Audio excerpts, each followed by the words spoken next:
Hi viewers, இன்றைக்கி நம்ம 9ஆம் வகுப்பு சோசியல் சயின்ஸில் குடிமையியலில் ஃபஸ்ட் லெசன் அரசாங்க அமைப்புகள் மற்றும் மக்களாட்சி பார்க்கலாம். இது யூனிட் 9 சிலபஸ் தான் டிஎன்பிசியில். இது முக்கியமான டாபிக் பார்க்கலாம். இது இன்றைக்கி அதுக்கு முன்னாடி சப்ஸ்கிரைப் பண்ணிவிட்டு பாருங்கள். அப்போ தான் அடுத்தடுத்த வீடியோ நோட்டிஃபை ஆகும். ஃபஸ்ட்டு வாங்க பார்க்கலாம். அறிமுகம் நமக்கு தேவையில்லை. அரசாங்க அமைப்புகள் எவ்வாறு வளர்ச்சி அடைந்திருக்கு என்பதை இந்த பாடத்தில் பார்க்கலாம் அப்படின்னு சொல்கிறாங்க. அரசாங்க அமைப்புகள் ஃபஸ்ட்டு. அதிகாரம் யாரிடம் உள்ளது என்பதை பொறுத்து ஒரு நாட்டின் ஆட்சி அமைகிறது. பல்வேறு வகையான அரசாங்கங்கள் இருக்கின்றன. அவை உயர் குடியாட்சி, முடியாட்சி, தனிநபர் ஆட்சி, சிறு குழு ஆட்சி, மத குருமார்கள் ஆட்சி, மக்களாட்சி மற்றும் குடியரசு தான் அரசாங்க அமைப்புகள். அப்புறம் அதுக்கப்புறம் உயர்குடியாட்சி ஃபஸ்ட்டு பார்க்கலாம். உயர்குடியாட்சி அதிகாரம் சிறப்புரிமைகள் பெற்ற ஆளும் வர்க்கத்தினிடம் காணப்படுகிறது. எடுத்துக்காட்டு இங்கிலாந்து, ஸ்பெயினில் உயர்குடியாட்சி காணப்படுகிறது. நெக்ஸ்ட் முடியாட்சி. ஒரு நபர் வழக்கமாக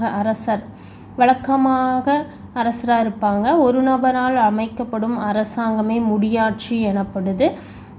அது எடுத்துக்காட்டு பூடான், ஓமன், கத்தார், அங்கெல்லாம் முடியாட்சி தான் நடக்குது. நெக்ஸ்ட்டு தனிநபர் ஆட்சி. ஒரு அதிகாரம் கொண்ட ஒரு நபரால் அமைக்கப்படும் அரசாங்கமே தனிநபர் ஆட்சி ஆகும். எடுத்துக்காட்டு வடகொரியா, சவுதி அரேபியா, இங்கெல்லாம் தனிநபர் ஆட்சி நடைபெறுகிறது. அப்புறம் சிறுகுழு ஆட்சி எங்கே நடக்குது அப்படின்னா, மக்களில் சிறிய குழு ஒன்று ஒரு நாட்டையோ அல்லது அமைப்பையோ கட்டுப்படுத்துவதே சிறுகுழு ஆட்சி எனப்படும். எடுத்துக்காட்டு முன்னாள் சோவியத் யூனியன், சீனா, வெனிசுலா, வடகொரியா, இந்த நாடுகள் எல்லாம் சிறுகுழு ஆட்சிக்கு எடுத்துக்காட்டுகள் ஆகும். அப்புறம் மத குருமார்களின் ஆட்சி. மத குருமார்கள் தம்மை கடவுளாகவோ அல்லது கடவுளின் பெயரால் மத குருமார்களால் அழைக்கப்படும் அரசாங்கமே மத குருமார்களின் ஆட்சி எனப்படுது. எடுத்துக்காட்டு வாட்டிக்கனில் தான் மத குருமார்களின் ஆட்சி நடைபெறுகிறது. அப்புறம் மக்களாட்சி கொடுத்துருக்காங்க. டெமோக்ரஸி பார்க்கலாம். ஒரு நாட்டின் தகுதியுள்ள குடிமக்களால் வாக்களிக்கப்பட்ட தனிநபரோ அல்லது குழுவாகவோ தேர்ந்தெடுக்கப்பட்ட பிரதிநிதிகள் மூலம் அமைக்கப்படும் அரசாங்கமே மக்களாட்சி எனப்படுது. எடுத்துக்காட்டு இந்தியா, அமெரிக்க ஐக்கிய நாடுகள், பிரான்ஸு, இங்கெல்லாம் மக்களாட்சி நடைபெறுகிறது. மக்களாட்சி நடைபெறும் நாடுகள் இந்தியா, அமெரிக்க ஐக்கிய நாடுகள், பிரான்ஸு.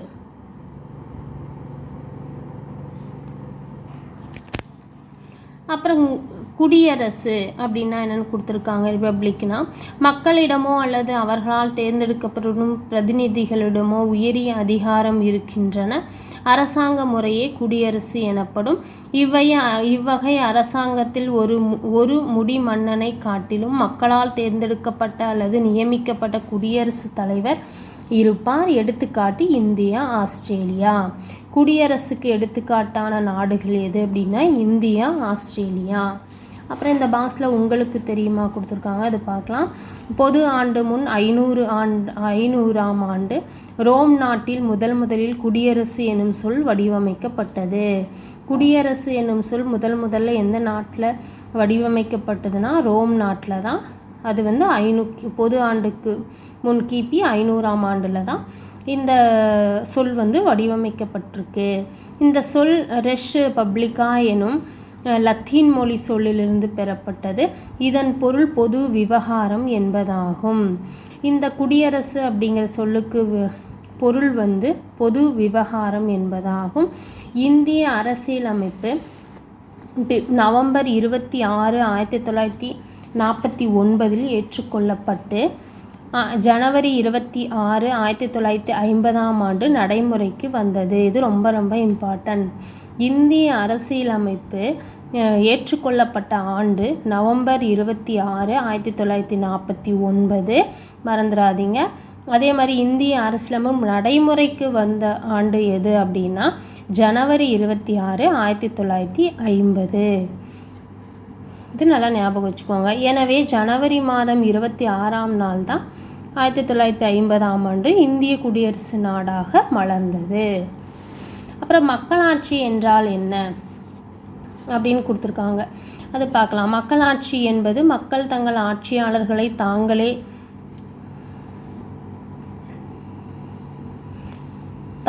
தேர்ந்தெடுத்து கொள்ள அனுமதி அளிக்கும் ஆட்சி முறையே மக்களாட்சி ஆகும்.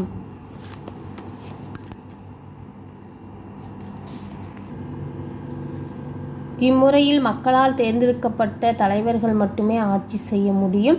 3வது, மக்கள் சுதந்திரமாக தங்கள் விரும்பிய கருத்துக்களை தெரிவிக்கவும் ஒரு அமைப்பை ஏற்படுத்தவும் போராட்டங்களை நடத்தவும் உரிமை பெற்றவர்கள் ஆவர். இதுதான் மக்களாட்சி. அப்புறம் உங்களுக்கு தெரியுமா பாக்ஸு, மக்களாட்சி டெமோக்ரஸி என்னும் சொல் டெமாஸ் மற்றும் கிரேட்டியா என்னும் இரு கிரேக்க சொல்லிலிருந்து பெறப்பட்டதாகும். டெமாஸ் அப்படின்னா மக்கள், கிரசி அப்படின்றால் அதிகாரம் என்று பொருள்படும்.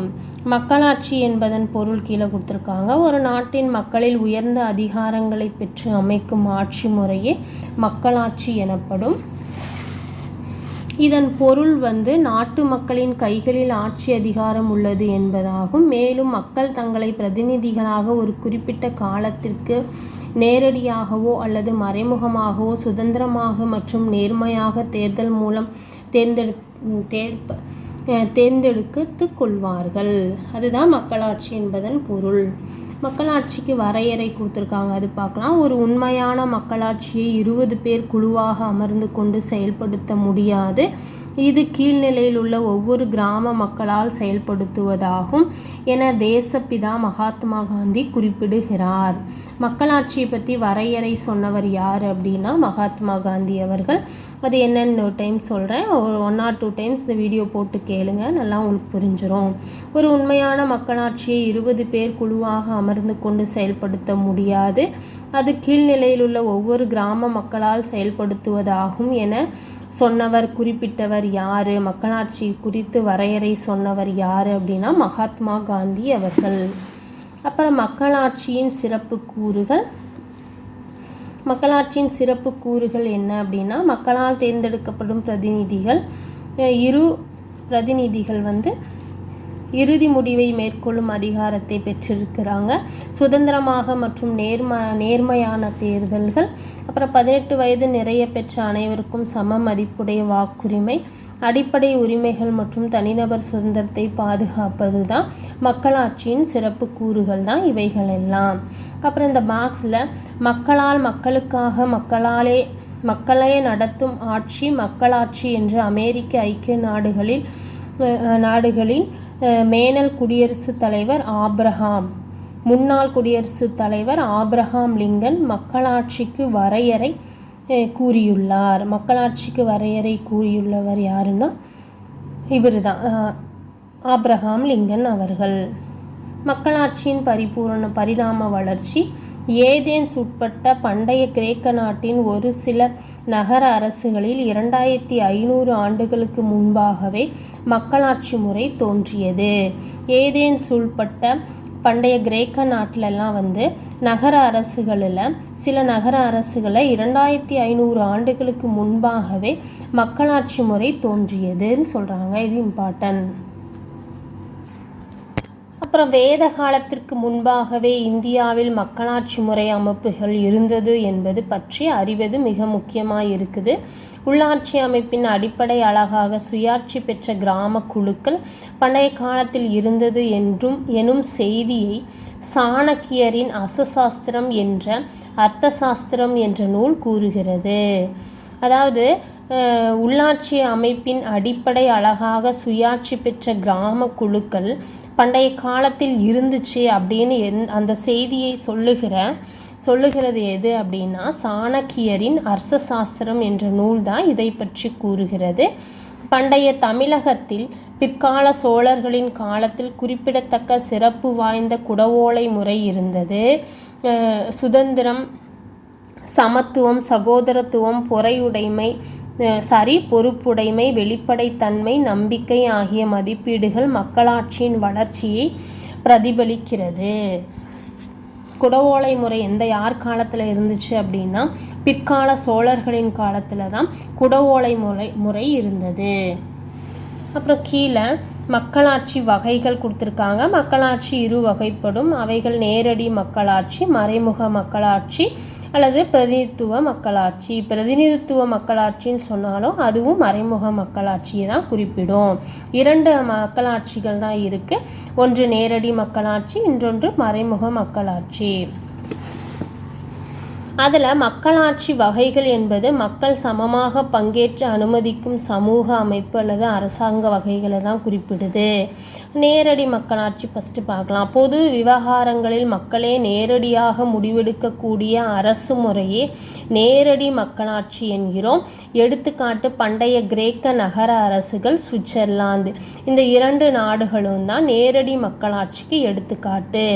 நெக்ஸ்ட்டு மறைமுக மக்களாட்சி அப்படி என்கின்ற பிரதிநிதித்துவ மக்களாட்சி அப்படின்னா பொது விவகாரங்களில் மக்கள் தங்களது விருப்பத்தை தேர்ந்தெடுக்கப்பட்ட பிரதிநிதிகளின் மூலம் வெளிப்படுத்தும் அரசாங்கத்தின் முறையே மறைமுக மக்களாட்சி என்று அழைக்கப்படுகிறது. எடுத்துக்காட்டு மறைமுக மக்களாட்சிக்கு எடுத்துக்காட்டு எது அப்படின்னா இந்தியா, அமெரிக்க ஐக்கிய நாடுகள், இங்கிலாந்து. இதெல்லாம் தான் மறைமுக மக்களாட்சிக்கு எடுத்துக்காட்டான நாடுகள். இது ஒரு டைமு டிஎன்பிஎஸ்சி குரூப் 4ல் இந்த கொஸ்டின் கேட்டிருக்காங்க. அதனால் இம்பார்ட்டன்ட், நல்லா பார்த்துக்கலாம். மக்களாட்சியின் நிறை குறைகள் என்ன அப்படின்னா, நிறைகள் என்னென்னா பொறுப்பும் பதிலளிக்கும் கடமையும் கொண்ட அரசாங்கம், சமத்துவமும் சகோதரத்துவமும், மக்களிடையே பொறுப்புணர்ச்சி, தல சுய ஆட்சி, அனைவருக்கும் வளர்ச்சியும் வளமும், மக்கள் இறையாண்மை, சகோதர மனப்பான்மை மற்றும் கூட்டுறவு. இதெல்லாம் தான் மக்களாட்சியின் நிறைகள் 7 ஆகும். குறைகள் என்னென்ன மக்களாட்சியின் குறைகள் இருக்குது. அது என்னென்னா மறைமுக அல்லது பிரதிநிதித்துவ முறை கொண்ட மக்களாட்சி, வாக்காளர்களிடையே போதிய ஆர்வமின்மை மற்றும் குறைந்த வாக்குப்பதிவு தான் இதனுடைய குறைகள். அப்புறம் சில சமயங்களில் நிலையற்ற அரசாங்கத்திற்கு வழிவகுக்குது இந்த மக்களாட்சி. குறைகள் முடிவெடுக்கும் முறையில் காலதாமதம். இதெல்லாம் தான் மக்களாட்சியின் குறைகளாகும். இந்தியாவில் மக்களாட்சி எப்படி இருக்குன்னு கொடுத்துருக்காங்க, அதை பார்க்கலாம். இந்தியா நாடாளுமன்ற மக்களாட்சி முறையை கொண்டுள்ள நாடாகும். இந்தியா நாடாளுமன்ற மக்களாட்சி முறையை கொண்டுள்ள நாடாகும். இந்தியாவின் நாடாளுமன்றம் தேர்ந்தெடுக்கப்பட்ட மக்கள் பிரதிநிதிகளை உள்ளடக்கியது. இது நாட்டிற்கு தேவையான சட்டங்களை உருவாக்குகிறது. கொள்கை முடிவெடுப்பதில் மக்கள் பங்கு பெறுவதும் ஒப்புதல் அளிப்பதும் இந்தியாவில் உள்ள நாடாளுமன்ற மக்களாட்சி அரசாங்கத்தின் 2 முக்கிய கூறுகளாக விளங்குகிறது. 2 முக்கிய கூறுகள் மக்களாட்சி அரசாங்கத்தின் 2 முக்கிய கூறுகள் என்னென்னா, இந்த நாட்டிற்கு தேவையான சட்டங்களை உருவாக்குகிறது, அப்புறம் கொள்கை முடிவெடுப்பதில் மக்கள் பங்கு பெறுவதும் ஒப்புதல் அளிப்பதும் தான் இந்தியாவில் உள்ள நாடாளுமன்ற மக்களாட்சி அரசாங்கத்தின் 2 முக்கிய கூறுகளாக இருக்குது. அப்புறம் உலகிலேயே மிகப்பெரிய ஜனநாயக நாடு இந்தியாவாகும். இந்தியாவில் மக்களாட்சி பின்வரும்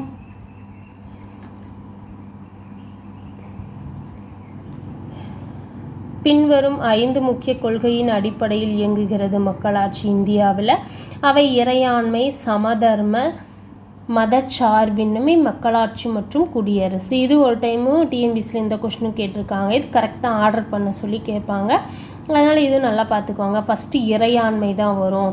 இறையாண்மை, செகண்டு சமதர்ம, மதசார்பின்மை, 4th மக்களாட்சி மற்றும் குடியரசு. இது ஆர்டரை நல்லா பார்த்துக்கோங்க. அப்புறம் 18 வயது நிரம்பிய ஒவ்வொரு இந்திய குடிமகனும் தேர்தலில் வாக்களிக்கும் உரிமையை பெற்றிருக்கிறார்கள். சாதி, சமயம், இனம், பால், கல்வித்தகுதி என எவ்வித பாரபட்சமும் இன்றி சமமாக வாக்கு உரிமையை இந்திய மக்கள் பெற்றுள்ளனர். அப்புறம் இந்திய உங்களுக்கு தெரியுமா, 1913ஆம் ஆண்டு புதுடில்லியில் உள்ள இந்தியாவின் நாடாளுமன்ற கட்டிடத்தை எட்வின் லூட்டியன்ஸ் மற்றும் ஹெர்பர்ட் பேக்கர் எனும் பிரிட்டிஷ் கட்டிடக் கலைஞர்கள் தான் வடிவமைச்சிருக்காங்க. எதுனா இந்தியாவின் நாடாளுமன்ற கட்டிடத்தை வடிவமைத்தவர்கள் யாருன்னா எட்வின் லூட்டியன்ஸ் மற்றும் ஹெர்பர்ட் பேக்கர் தான். 1912 13ஆம் ஆண்டு புதுடில்லியில் உள்ள அந்த கட்டிடத்தை வடிவமைச்சிருக்காங்க. இக்கட்டிடத்தை 1921ஆம் ஆண்டு கட்டத் தொடங்கியிருக்காங்க. 1927 தான் முடிச்சிருக்காங்க. இது நோட் பண்ணிக்கோங்க. இந்தியாவில் தேர்தல்கள் இந்திய அரசு பகுதி கூட்டாட்சி அமைப்பு முறையை பெற்றுள்ள நாடு. இங்கே நடுவண் அரசு அப்படின்னா நாடாளுமன்றம், மாநில அரசுனா சட்டமன்றம். வீவர்ஸ், இந்த வீடியோ கொஞ்சம் மங்களாக தான் இருக்குது, சாரி. ஏன்னா என்னுடைய மொபைல் நேற்று கீழே விழுந்ததுனால டிஸ்பிளே கொஞ்சம் இதாகிடுச்சு. அதை நாம் சரி பண்ணிக்கலாம், கொஞ்சம் அட்ஜஸ்ட் பண்ணிக்கோங்க. இந்திய அரசு பகுதி கூட்டாட்சி அமைப்பு முறையை பெற்றுள்ள நாடு. இங்கே நடுவண் அரசு அப்படின்னா நாடாளுமன்றம், மாநில அரசுனா சட்டமன்றம். உள்ளாட்சி அமைப்புகள் அப்படின்னா ஊராட்சி, நகராட்சி, மாநகராட்சி ஆகிய நிலைகளில் மக்கள் பிரதிநிதிகள் தேர்ந்தெடுக்கப்படுகிறார்கள். இந்தியாவில் பொது தேர்தலை இந்திய தேர்தல் ஆணையம் நடத்துகிறது. இந்தியாவின் பொது தேர்தலை நடத்துகிற அமைப்பு இந்திய தேர்தல் ஆணையம். தேசிய அளவில் இந்திய நாடாளுமன்றத்தின் கீழவையான மக்களவையில் பெரும்பான்மையான உறுப்பினர்களின் ஆதரவு பெற்ற பிரதம அமைச்சரை இந்திய அரசின் தலைவரான குடியரசுத் தலைவர் நியமிக்கிறார். பிரதம அமைச்சரை நியமிக்கிறவர் யார் அப்படின்னா குடியரசுத் தலைவர். நாடாளுமன்ற மக்களவை உறுப்பினர்கள் அனைவரும் 5 ஆண்டுக்கு ஒரு முறை பொது தேர்தல் மூலம் மக்களால் நேரடியாக தேர்ந்தெடுக்கப்படுறாங்க, 5 ஆண்டுக்கு ஒரு முறை. மேலும் இரு ஆங்கிலேய இந்தியரை குடியரசுத் தலைவர் மக்களவைக்கு நியமனம் செய்கிறார். ரெண்டு பேரை தான் மக்களவைக்கு குடியரசுத் தலைவர் நியமனம் செய்கிறார். அப்புறம் உங்களுக்கு தெரியுமா, நாடாளுமன்றத்தின் இரு அவைகள் என்னென்ன அப்படின்னா ராஜ்யசபா அப்படிங்கிற மேலவை, மாநிலங்களவை சொல்லப்படுது. லோக்சபா அப்படிங்கிறது கீழவை, மக்களவை அப்படின்னு சொல்லப்படுகிறது. இதுதான் நாடாளுமன்றத்தில் இருக்கிற இரு அவைகள், ராஜ்யசபா, லோக்சபா. அடுத்தது, நாடாளுமன்றத்தின் மேலவையான மாநிலங்களவை உறுப்பினர்கள் மாநிலங்கள் மற்றும் யூனியன் பிரதேசங்களில் உள்ள தேர்ந்தெடுக்கப்பட்ட உறுப்பினர்கள் மூலம் தேர்ந்தெடுக்கப்படுறாங்க. யாருன்னா மாநிலங்களவை உறுப்பினர்களை இவங்க மூலமாக தேர்ந்தெடுக்கப்படுறாங்க. மேலும் கலை, இலக்கியம், அறிவியல் மற்றும் சமூக சேவை ஆகிய துறைகளில் சிறப்பாக சேவை புரிந்த 12 பேரை மாநிலங்களவைக்கு குடியரசுத் தலைவர் நியமனம் செய்கிறார். மாநிலங்களவைக்கு 12 பேரை நியமனம் செய்கிறார் குடியரசுத் தலைவர். அப்போல்லாம் மக்களாட்சி இந்தியாவின் முதல் தேர்தல். இந்தியா சுதந்திரம் அடைந்த பின்னர் மக்களவையில் முதல் பொது தேர்தல் 1951ஆம் ஆண்டு அக்டோபர் 25ஆம் நாள் முதல் 1952ஆம் ஆண்டு பிப்ரவரி 21ஆம் நாள் வரை பல்வேறு காலகட்டங்களில் நடைபெற்றது. மக்களாட்சி இந்தியாவின் முதல் தேர்தல் எப்போ நடைபெற்றது அப்படின்னா, முதல் பொது தேர்தல் 1951ஆம் ஆண்டு அக்டோபர் 25ஆம் நாள் தொடங்கி 1952 பிப்ரவரி 21ஆம் ஆண்டு வரை பல்வேறு காலகட்டத்தில் நடைபெற்றிருக்கிறது. அதில் மொத்தம் 489 இடங்களில் 364 இடங்களில் வெற்றி பெற்று இந்திய தேசிய காங்கிரஸ் தான் வெற்றி பெற்றிருக்கு. அந்த பொது தேர்தலில் ஆட்சியை அமைச்சிருக்காங்க. சுதந்திர இந்தியாவின் மக்களால் தேர்ந்தெடுக்கப்பட்ட முதல் பிரதமர் ஜவஹர்லால் நேரு ஆவார். சுதந்திர இந்தியாவின் முதல் பிரதமர் ஜவஹர்லால் நேரு ஆவார். நெக்ஸ்ட், பொது தேர்தல். உங்களுக்கு தெரியுமா, பொது தேர்தல்கள் 1920. இது பிரிட்டிஷ் இந்தியாவின் முதல் பொது தேர்தல்னு கேட்டாங்கன்னா 1920. இம்பீரியல் கவுன்சில் என்னும் மத்திய சட்டசபைக்கும் மாகாண சட்டசபைக்கும் தேவையான உறுப்பினர்களை தேர்ந்தெடுக்க 1920ஆம் ஆண்டு பிரிட்டிஷ் இந்தியாவின் முதல் பொது தேர்தல் நடைபெற்றது. இதுவே இந்திய வரலாற்றின் முதல் பொது தேர்தல் ஆகும். பிரிட்டிஷ் வரலாற்றின் முதல் பொது தேர்தல்னு கேட்டாங்கன்னா 1920. இது மறந்துடாதீங்க. அப்புறம் இந்தியா மக்களாட்சி எதிர்கொள்ளும் முக்கிய சவால்கள் என்னென்ன அப்படின்னு கொடுத்துருக்காங்க. தற்கால உலகின் மக்களாட்சி அரசாங்கம் தலைத்தோங்கி அரசாங்கத்தின் மேலாதிக்கம் செலுத்தும் வடிவமாக இருக்கிறது. மக்களாட்சியானது இதுவரை கடுமையான சவால்கள் அல்லது போட்டி எதிர்கொள்ளவில்லை. கடந்த 100 ஆண்டுகளில் உலகெங்கிலும் மக்களாட்சி விரிவடைந்து வளர்ந்து வருது அப்படின்னு சொல்கிறாங்க. அந்த சவால்கள் என்னென்ன அப்படின்னா, கல்வி அறிவின்மை, வறுமை, பாலின பாகுபாடு, பிராந்தியவாதம், சாதி வகுப்பு, சமயவாதங்கள், ஊழல், அரசியல் குற்றமயமாதல், அரசியல் வன்முறை. மக்களாட்சி முறை வெற்றிகரமாக செயல்படுவதற்கான நிபந்தனைகள் இருக்குது. அது என்னென்னு கொடுத்துருக்காங்க, பார்க்கலாம். ஏழைகள் மற்றும் எழுத்தறிவற்றோருக்கு மக்களாட்சியின் பலன்களை கிடைக்க செய்ய அதிகாரம் அளித்தல்.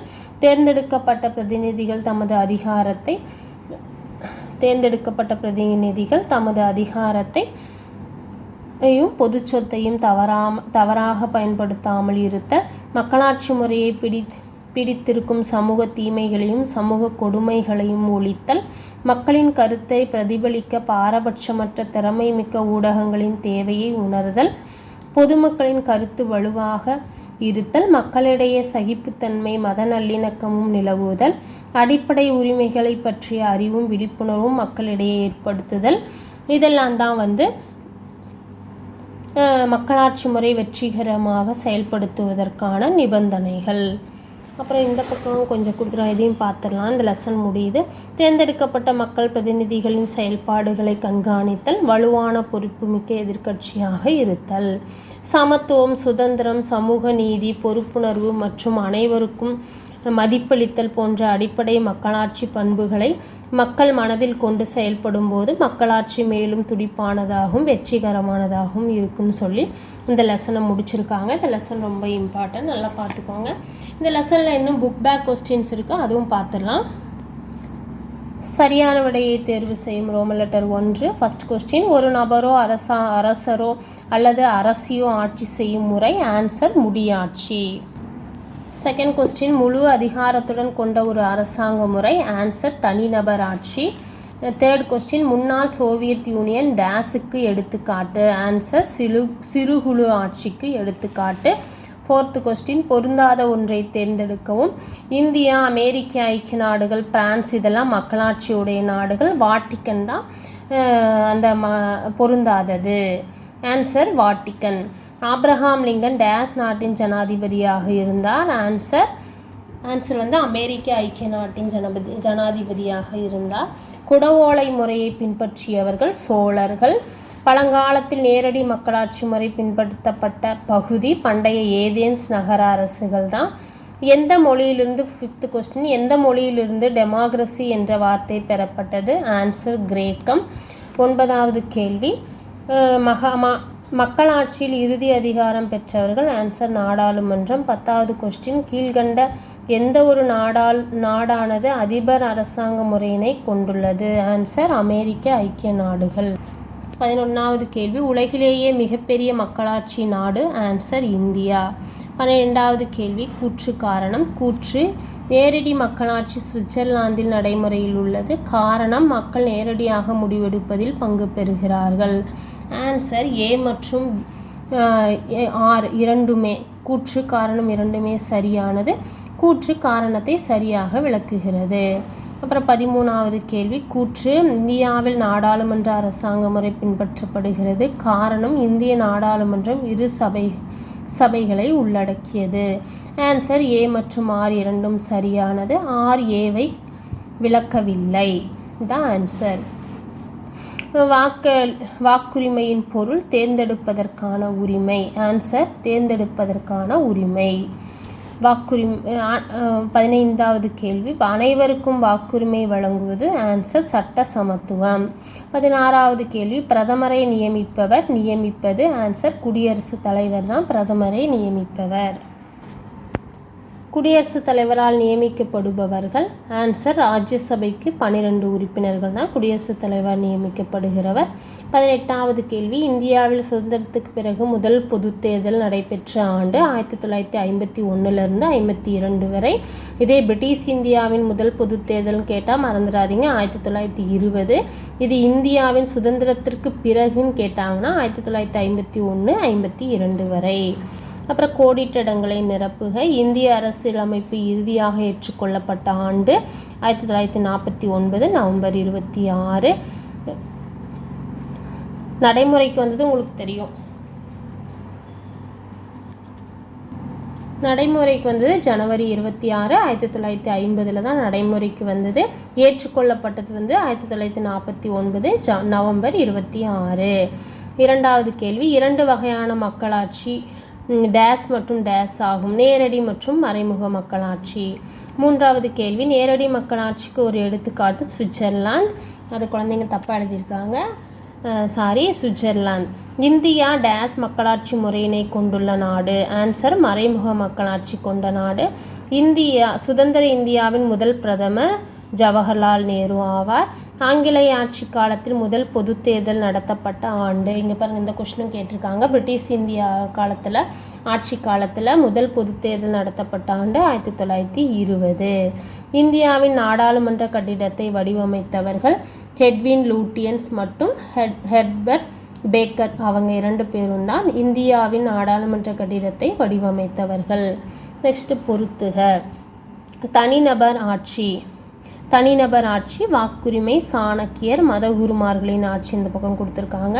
தனிநபர் ஆட்சி ஆன்சர் வடகொரியா, வாக்குரிமை ஆன்சர் 18 வயது, சாணக்கியர் ஆன்சர் அர்த்தசாஸ்திரம், மதகுருமார்கள் ஆட்சி ஆன்சர் வாடிகன். வாடிகனில் தான் மதகுருமார்கள் ஆட்சி நடக்குது. வீவர்ஸ், இதோட இந்த வீடியோவை முடிச்சுக்கலாம். இந்த வீடியோ உங்களுக்கு பிரயோஜனமாக இருக்கும்னு நினைக்கிறேன். மறக்காமல் சப்ஸ்கிரைப் பண்ணுங்கள். உங்கள் விருப்பங்களை கமெண்ட் பாக்ஸில் தெரிவிங்க. அடுத்த ஒரு வீடியோவில் பார்க்கலாம். நன்றி, வணக்கம்.